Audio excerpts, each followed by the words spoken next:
ताकि events manager के अंदर ही मैं इसको कवर कर दूं। क्योंकि अभी अगर मैं इसको स्किप कर दूंगा और फिर आगे जाकर इस सेशन को कहीं बीच में मैं डालूंगा तो वो फिर कंफ्यूजन हो जाएगी आप लोगों के, अचानक दोबारा से इवेंट्स कहाँ से आ गए। तो इसी के अंदर हम लोग कवर करके फिर आगे बढ़ते हैं। सबसे पहले जो ऐप इवेंट्स हैं, जिस तरीके से आपके लिए वेब इवेंट्स को ट्रैक करना जरूरी था अपने एड्स की ऑप्टिमाइजेशन के अंदर, अपना एड सही लोगों तक पहुंचाने के अंदर, सस्ती परचेजेस लाने के अंदर, वैसे ही आपको अपनी ऐप के ऊपर इवेंट्स की ट्रैकिंग करना बहुत जरूरी है। चाहे आप ऐप इंस्टॉल कराना चाह रहे हैं लोगों से कि लोग आपका ऐड देख के ज्यादा से ज्यादा आपकी ऐप को इंस्टॉल करें, या फिर आप अपनी ऐप के ऊपर कुछ बेच रहे हैं, आप चाहते हैं ज्यादा से ज्यादा कन्वर्जन है, तो उसके लिए आपको अपने इवेंट्स को फेसबुक को बताना बहुत जरूरी है। जब आप वेबसाइट पे काम कर रहे थे तो वहां पर आप अपने इवेंट्स को फेसबुक पर पिक्सल के थ्रू पहुंचा रहे थे, लेकिन जब आप ऐप के ऊपर काम करेंगे तो अब ऐप के ऊपर आपको फेसबुक एक टूल देती है, SDK, सॉफ्टवेयर डेवलपर किट। अब आप समझेंगे जो काम आपका पिक्सल कर रहा था, अब वो काम सॉफ्टवेयर डेवलपर किट करेगी आपके लिए, जिसको आप फेसबुक SDK बोलते हैं। फेसबुक SDK आप खुद इंस्टॉल नहीं कर सकते अपनी ऐप के साथ, इसके लिए आपको कोडिंग की नॉलेज आना बहुत जरूरी है। तो अगर आपको कोडिंग की नॉलेज आती है तो अभी जो मैं प्रोसेस आपको बताऊंगा उसके थ्रू आप कर लेंगे। अगर आपको नहीं आती कोडिंग, नहीं पता कोडिंग की नॉलेज, तो वो फिर आप जो है जिसे आपने ऐप बनाई है अपनी बनवाई है, वही फिर ये आपको सब करके देगा बैकएंड के ऊपर। क्योंकि जब आप वर्डप्रेस के साथ कनेक्ट कर रहे थे अपने पिक्सल को तो उसके लिए आप बैकएंड पे जाके कर रहे थे, शॉपिफाई के साथ कर रहे थे तो आप बैकएंड पे जाके कर रहे थे। ऐसे ही जब आप अपनी ऐप के साथ कनेक्ट करेंगे पिक्सल को, जो कि SDK है यहाँ पे, ठीक है, पिक्सल नहीं है SDK, मैं सिर्फ इसलिए समझाने के लिए आपको बता रहा हूँ कि SDK भी यहाँ पे पिक्सल का काम कर रहा है। तो आप जो SDK है उसको फिर आप अपनी ऐप के बैकएंड पे जाके करेंगे। और आपकी बैकएंड क्या है, ऐप की बैकएंड क्या होगी कि जहां आपने ऐप बनाई है, जैसे कि एंड्रॉइड स्टूडियो, लेट्स से अभी हम एंड्रॉइड की बात करें तो एंड्रॉइड स्टूडियो के ऊपर आपने एक ऐप बनाई है, तो आप वहीं जाकर आप फेसबुक की SDK इंप्लीमेंट करेंगे।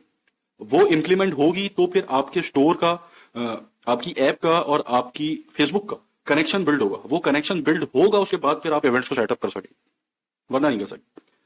अच्छा, हम यहां पर इसको जरा चेक कर लेते हैं। ये प्लस का साइन है, इसके ऊपर आप क्लिक करें, कनेक्ट डेटा सोर्सेस। इसके अंदर वेब हम कवर कर चुके हैं, ऑफलाइन कवर कर चुके हैं। आज हम ऐप की बात कर रहे हैं। CRM मैसेजिंग हम बाद में इसको डिस्कस करेंगे, देखेंगे। तो ऐप के ऊपर जब आप क्लिक करते हैं तो अब यहां पर आपको ये खुद फेसबुक बोल दिया कि आपके पास ये 3 चीजें होना जरूरी है, उसके बाद आप इवेंट्स को सेटअप कर पाएंगे। सबसे पहली चीज, आपकी ऐप आईडी आपके पास होना चाहिए जो कि आपने डेवलपर अकाउंट से बनाई हो। दूसरी चीज, आपकी फेसबुक की SDK, सॉफ्टवेयर डेवलपर किट, आपकी ऐप के साथ कनेक्टेड होनी चाहिए, और SDK का भी लेटेस्ट वर्जन। तो यहां पर ये वर्जन जो आ गया ना, मैं आपको इसी के ऊपर मैं आपसे बात कह रहा था कि अगर आप खुद भी SDK को इंप्लीमेंट कर लें स्टेप बाय स्टेप प्रोसेस को फॉलो करके, फिर भी वर्जन के अंदर चेंजेस आ रहे होते हैं, ठीक है। एंड्रॉइड का वर्जन अपग्रेड हो गया, ठीक है, अभी कुछ चल रहा है, फिर कोई जो अपडेट आ गया उसके अंदर वर्जन अपग्रेड हो गया, फिर तो उसके अंदर फिर आपको संभालने में बड़ी प्रॉब्लम हो जाती है अगर आपके पास कोडिंग का बैकग्राउंड नहीं है, और फिर कोई एरर आ जाए कोड के अंदर तो वो आप रिजॉल्व नहीं कर सकते। अगर आप स्टेप बाय स्टेप फॉलो कर उसको कंप्लीट कर भी लें इंप्लीमेंटेशन उसकी, लेकिन फिर भी हल्का सा कोई एरर आएगा, वो आपको पता ही नहीं चल सकेगा एरर है क्या वो। तो इसके लिए कोडिंग की नॉलेज होना जरूरी है। अच्छा, खैर, अभी हम जरा गेट स्टार्टेड के ऊपर क्लिक करते हैं और ये कुछ ऑप्शंस बता रहे हैं। अब इससे पहले इसने हमें कहा था कि आपकी SDK आपकी ऐप के साथ कनेक्टेड होनी चाहिए, उसके बाद आप यहां पर इवेंट्स को सेटअप कर पाएंगे। तो हम जरा SDK की तरफ चलते हैं। अच्छा, यहां पर जो as a marketer, as a Facebook marketer जो आपने चीजें करनी है वो मैं बता रहा हूँ, ठीक है। फिर एक स्टेप के ऊपर, एक पॉइंट के ऊपर आकर आप रुक जाएंगे और फिर वहां से आपका डेवलपर जो है टेक ओवर कर लेगा इस प्रोसेस को, ठीक है। तो यहां पर ये है URL developers.facebook.com, इसके ऊपर आप आएंगे, एप्स के ऊपर क्लिक करेंगे, जो आपका पर्सनल अकाउंट होगा उसी के ऊपर आपका डेवलपर अकाउंट खुलेगा, और यहां पर आपको जो एग्जिस्टिंग एप्स आपकी होंगी वो आपको इस डैशबोर्ड में नजर आ रही होंगी। यहां पर आपको एक ऑप्शन नजर आएगा क्रिएट ऐप का, उस पर क्लिक करेंगे तो यहां पर अब आप कोई ऐप नहीं बना रहे, ऐप कोई बिल्ड नहीं कर रहे हैं, ऐप तो आपकी ऑलरेडी बिल्ड हुई हुई है एंड्रॉइड स्टूडियो के ऊपर, सॉफ्टवेयर के ऊपर, उस ऐप का कनेक्शन बना रहे हैं यहां से। जैसे लेट से हम नाहिद.pk की एग्जाम्पल को लेकर चल रहे थे, तो अब नाहिद.pk की एक ऐप भी है, अब उस ऐप को मैं कनेक्ट कर रहा हूं फेसबुक के साथ। तो ये अब यहां पर 3 ऑप्शन दे रहा है कि authenticate and request data from users with Facebook login, कि आप डेटा को ऑथेंटिकेट करें फेसबुक लॉगिन के थ्रू, ठीक है, ये अभी हमें नहीं करना। Launch a game on Facebook, ये हमें अभी नहीं करना। ये दोनों ऑप्शन हमें आगे मिल जाएंगे, तो हम अदर पे क्लिक करेंगे ताकि और कुछ ऑप्शन हमें नजर आए। अब अदर के ऊपर क्लिक करने के बाद यहां पर ये आपसे पूछेगा कि आप अपनी ऐप की टाइप सेलेक्ट कर लें। अब यहां पर कंज्यूमर है, गेमिंग ऐप हो सकती है, वर्क प्लेस हो सकता है, तो यहां आप बिजनेस ऐप सेलेक्ट करेंगे, ठीक है। अब यहां बिजनेस ऐप के ऊपर लेट से आप नाम दे दें इसको ई कॉम, ठीक है, अपना ईमेल एड्रेस डाल देंगे और यहां अपना बिजनेस मैनेजर आप सेलेक्ट करके क्रिएट ऐप पे क्लिक करेंगे। जब आप क्रिएट ऐप के ऊपर क्लिक करेंगे और फिर अपनी एप्स के सेक्शन में आगे देखेंगे तो आपने जो ऐप यहाँ पे क्रिएट की होगी वो आपको यहाँ नजर आना शुरू हो जाएगी। अब जैसे जो ऐप हमने वहां पे क्रिएट की वो यहाँ पे मेरे सामने खुल गई। अब इस ऐप के ऊपर मैं क्लिक करके इसकी डिटेल्स के अंदर चला जाऊंगा। अब जब मैं यहां पर आऊंगा तो अब ये मुझे कुछ ऑप्शंस दे रहा है फेसबुक, जो मैं इंटीग्रेट कर सकता हूं अपनी ऐप के साथ, कि जिसके अंदर ऐप इवेंट्स हो गए, कि मैं अपनी ऐप के साथ इवेंट्स को इंटीग्रेट कर लूं। ऑडियंस नेटवर्क हो गया, कि जैसे मैं अपनी ऐड के ऊपर, अपनी ऐप के ऊपर ऐड चलाना चाहता हूं ऑडियंस नेटवर्क के थ्रू, उसका ऑप्शन मिल गया। फंड रेजर है, Instagram, jobs, marketing API, web payments, WhatsApp, messenger, web होगी, बहुत सारे ऑप्शन है, फेसबुक लॉगिन। ठीक है, तो यहां पर अभी हम बात कर रहे हैं ऐप इवेंट्स की, बाकियों को हम आगे डिस्कस करेंगे आखिर में। तो ऐप इवेंट्स के ऊपर आप सेटअप के ऊपर क्लिक करेंगे। अब यहां आपको ये तीन ऑप्शन दे रहे हैं, आईओएस कि अगर आपकी ऐप आईओएस के ऊपर है, एंड्रॉइड अगर आपकी ऐप एंड्रॉइड के ऊपर है, या फिर वेब ऐप है अगर आपकी। अच्छा, अब यहां पर आप कंफ्यूज मत होइएगा वेब से, कि हमजा भाई इससे पहले हमने पिक्सल कन्वर्जन एपीआई को अटैच किया अपनी वेबसाइट के साथ, अब ये यहाँ दोबारा वेब ऐप कैसे आ गया। ये वेब ऐप है, वेबसाइट नहीं है। इसके अंदर का डिफरेंस मैं आप लोगों को समझा देता हूँ। जैसे कि ये एक वेबसाइट है मेरे सामने, ये एक चैटबॉट की वेबसाइट है, जहां पर ये मुझे क्या बता रहा है कि क्या प्राइस है इसके, ये इसकी इंफॉर्मेशन है, ये इसके फायदे हैं। ठीक है, ये सारी इंफॉर्मेशन मुझे यहां दे रहा है। लेकिन जब मैं इसको खरीद लूंगा, लेट्स से मैंने इनकी सब्सक्रिप्शन बाय कर ली, बाय करने के बाद जहां पर मैं वर्किंग करूंगा, चैटबॉट बिल्ड करूंगा, ऑटोमेशन करूंगा, वो मैं वेब ऐप पे करूंगा। अब ये मैं वेब ऐप के ऊपर हूं, अब ये वेबसाइट नहीं है, ये इनकी वेबसाइट है, ये इनकी वेब ऐप है, जहां पर मैं बैक एंड के ऊपर जाके कुछ प्रोसेसेस कर रहा हूं, बॉट्स बना रहा हूं, ऑटोमेशन कर रहा हूं, फ्लोज बना रहा हूं, ये सारी चीजें मैं ऐप के ऊपर कर रहा हूं। तो आप इसको वेब ऐप बोलते हैं। ठीक है, ये वेबसाइट नहीं है, वेब ऐप है। तो यहां पर जो आपको ये ऑप्शन मिल रहा है वेब का, ये वेब ऐप का ऑप्शन मिल रहा है, कि अगर आपकी ऐसी कोई वेब ऐप है उसके साथ भी आप एसडीके को कनेक्ट कर सकते हैं। तो अब यहां पर जो आप वेब के ऊपर काम कर रहे हैं वो आप खुद भी कर सकते हैं, सिंपल, जैसा आप अपनी वेबसाइट के ऊपर कर रहे थे एक कोड के थ्रू। जो आपका पिक्सल था वो भी एक कोड था। ठीक है, उसको आप अपने स्टोर के साथ जाके कनेक्ट करते हैं उस कोड को, जावास्क्रिप्ट का कोड होता है वो, जहां पे ये भी जावास्क्रिप्ट का कोड है। इसको आप कॉपी करके पेस्ट कर सकते हैं। लेकिन जब आपके पास इतनी बड़ी आपने एक वेब ऐप बनाई हुई है, तो मतलब आपका छोटा मोटा बिजनेस तो है नहीं। और फिर दूसरी बात, वेब ऐप ये जो बनी है इसके पीछे बहुत डेवलपर्स ने मिलकर काम किया। तो फिर अभी आप ये काम खुद क्यों करेंगे, जब ऑलरेडी इतने डेवलपर्स आपके साथ काम कर रहे हैं, तो ये भी आप डेवलपर से ही कराएंगे। ठीक है, उसके बाद एंड्रॉइड ऐप है, इसके अंदर आपको स्टेप नंबर 1 फेसबुक बता रही है कि आप सबसे पहले तो फेसबुक की एसडी फाइल को डाउनलोड कर लें, जो कि आपको एक जिप फाइल की शक्ल में डाउनलोड हो गई है यहाँ पे मेरे पास। अब ये बता रहे नेक्स्ट स्टेप क्या है। नेक्स्ट स्टेप, जहां आपने ऐप बनाई है उसके बैक एंड में चले जाएं। ठीक है, अब मैंने ऐप बनाई है एंड्रॉइड स्टूडियो के ऊपर, एक सॉफ्टवेयर है, इसके ऊपर मैंने ऐप डेवलप की अपनी।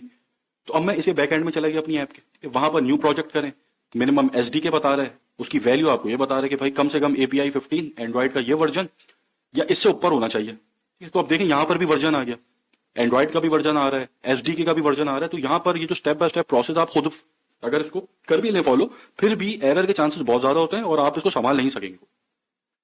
ठीक है, तो उसके बाद क्या बोल रहा है कि आप जो है इस बात को फॉलो करें। अब यहां पर इस बात के ऊपर आपको पहले अपनी ऐप के ऊपर जाना है, ऐप की फाइल में जाना है, उसके बाद ग्रेडल स्क्रिप्ट के ऊपर जाना है, उसके अंडर फिर आपको एक और फाइल मिलेगी बिल्ड डॉट ग्रेडल प्रोजेक्ट के नाम से, बिल्ड डॉट ग्रेडल प्रोजेक्ट, ये पूरी फाइल मिलेगी। यहां पर आपके प्रोजेक्ट का नाम होता है XYZ, जो भी आपने प्रोजेक्ट का नाम रखा हुआ होगा एंड्रॉइड स्टूडियो के ऊपर। तो अब यहां पर आगे आप इस स्क्रिप्ट को डालें, इसको डाल लिया, उसके बाद आप इसको सेव करेंगे, उसके बाद आप खोलेंगे दूसरी फाइल, वही ऐप पे जाएंगे, ग्रेडल स्क्रिप्ट के ऊपर जाएंगे। अब यहां पर आपने बिल्ड डॉट ग्रेडल के साथ मॉड्यूल ऐप के ऊपर जाना है। अब आप यहाँ, ये दूसरी फाइल है, ये ऊपर वाली दूसरी थी। अब यहां पर आप जो है इस स्क्रिप्ट को डालेंगे। ठीक है, उसके बाद आप यहां से ये कोड कॉपी करेंगे, उसके बाद ये सारे कोड स्टेप बाय स्टेप आप फॉलो करेंगे। ठीक है, तो ये आप डिफरेंट फाइल्स के अंदर जा जाकर उनको एडिट करके कि इस कोड को इंप्लीमेंट करेंगे। और जब ये आप इंप्लीमेंटेशन कर रहे होंगे इन कोड्स की, तो आपको बहुत एरर मिल रहे होंगे। तो जो एरर्स आपको मिल रहे होंगे वो आपको खुद समझ में नहीं आ रहे होंगे, यार ये कौन सा एरर आया है, अब मुझे इसको सही कैसे करना है। तो आपकी ऐप जिसने बनाई है, जिससे आपने ऐप बनवाई है, ऑब्वियसली अगर आप ई कॉमर्स की आपकी ऐप भी है तो आपका छोटा बिजनेस नहीं होगा, एक अच्छे लेवल के ऊपर आप काम कर रहे होंगे। तो आपने जिससे ऐप बनवाई है उसी के पास आप जाएंगे कि ये मेरे कोड को इंप्लीमेंट करके दो, तो वो एंड्रॉइड स्टूडियो के ऊपर इस कोड को इंप्लीमेंट करेगा। या फिर अगर वो ऐप आईओएस के ऊपर बनी हुई है तो फिर वो वहां पर इसको इंप्लीमेंट करेगा। ठीक है, तो ये था कि आप एसडीके को अपनी ऐप के साथ कैसे कनेक्ट करेंगे। अब एसडीके जो है वो एक कनेक्शन बिल्ड हो जाएगा आपकी ऐप का और आपकी फेसबुक का। ठीक है, कनेक्शन बिल्ड होने के बाद फिर आप इवेंट्स को यहाँ पे सेटअप कर सकते हैं। ये रहा इवेंट्स मैनेजर। अब जैसे ये बता रहे कि use are codeless event setup tool. अब यहां पर अगर आप सेलेक्ट करेंगे तो आप बिना कोडिंग के इवेंट को सेटअप कर सकते हैं, लेकिन उसके लिए असल कोडिंग तो आपको ही करनी पड़ेगी। तो आप इतनी मेहनत कर रहे हैं तो अब यहाँ पे मेहनत बचा के क्या करेंगे? तो उसके बाद दूसरा ऑप्शन क्या है? ठीक है, फिर यहाँ पे आप manually step by step instructions को फॉलो करके इवेंट्स को सेटअप करेंगे। जैसे कि यहाँ पर स्टेप बाय स्टेप इंस्ट्रक्शंस दी हुई है, यही इंस्ट्रक्शंस के ऊपर फिर आप इवेंट्स को सेटअप करेंगे, या फिर आप जो पार्टनर इंटीग्रेशन है इसके ऊपर जाकर भी इवेंट्स को सेटअप कर सकते हैं। कि जैसे सिंगुलर है, ठीक है, अब ये एक वेब ऐप है, अब यहाँ पर आप तमाम अपने मार्केटिंग चैनल्स के ऊपर आपकी जो भी कैंपेन्स चल रही है उन सब का डाटा आप एक जगह एनालिसिस कर रहे हैं। और भी इसके बहुत सारे यूज केस हो सकते हैं, सेगमेंट हो गई, एडजस्ट हो गई, तो आप इस तरह की एप्स के साथ भी इसको कनेक्ट कर सकते हैं कि आपकी ऐप सिंगुलर के साथ कनेक्टेड है, सिंगुलर फेसबुक के साथ कनेक्टेड है, तो अब जो है आप इनके साथ कनेक्ट करके भी काम कर सकते हैं। लेकिन इसके लिए भी ये तो आपको करना पड़ेगा, ठीक है, एसडीके तो आपको लगानी पड़ेगी, उसके बिना तो कुछ नहीं होगा। तो ये कुछ यहाँ पर इंटीग्रेशंस हैं जो आप कर सकते हैं, लेकिन आपको उससे पहले एसडीके लगानी पड़ेगी अपने ऐप के साथ ताकि कनेक्शन बिल्ड हो जाए। अच्छा, जब हम वेबसाइट की बात कर रहे थे तो वेबसाइट के ऊपर तो हमने शॉपिफाई के ऊपर खुद ब खुद सब हो गया, वर्डप्रेस के ऊपर प्लगइन का इस्तेमाल हो गया। अब सोचा अगर प्लगइन ना होते तो फिर क्या होता? अगर प्लगइन वर्डप्रेस के ऊपर जो हम काम कर रहे थे प्लगइन ना होता तो क्या होता? अगर प्लगइन ना होता तो फेसबुक एक बेस कोड देती है आपको, उस कोड को फिर आप जाके इंप्लीमेंट करते अपने साइट के ऊपर, उसके बाद अलग अलग इवेंट्स को सेटअप करते, ठीक है, बेस कोड के बाद। तो ऐसे ही आप समझे ऐप के ऊपर भी काम होगा, लेकिन यहां पर कोडिंग आपको लाजमी, अगर आप एक्सपर्ट हैं कोडिंग के अंदर तो फिर आप ये काम खुद करेंगे, वरना ये काम आप डेवलपर से कराएंगे। तो ये थे ऐप इवेंट्स।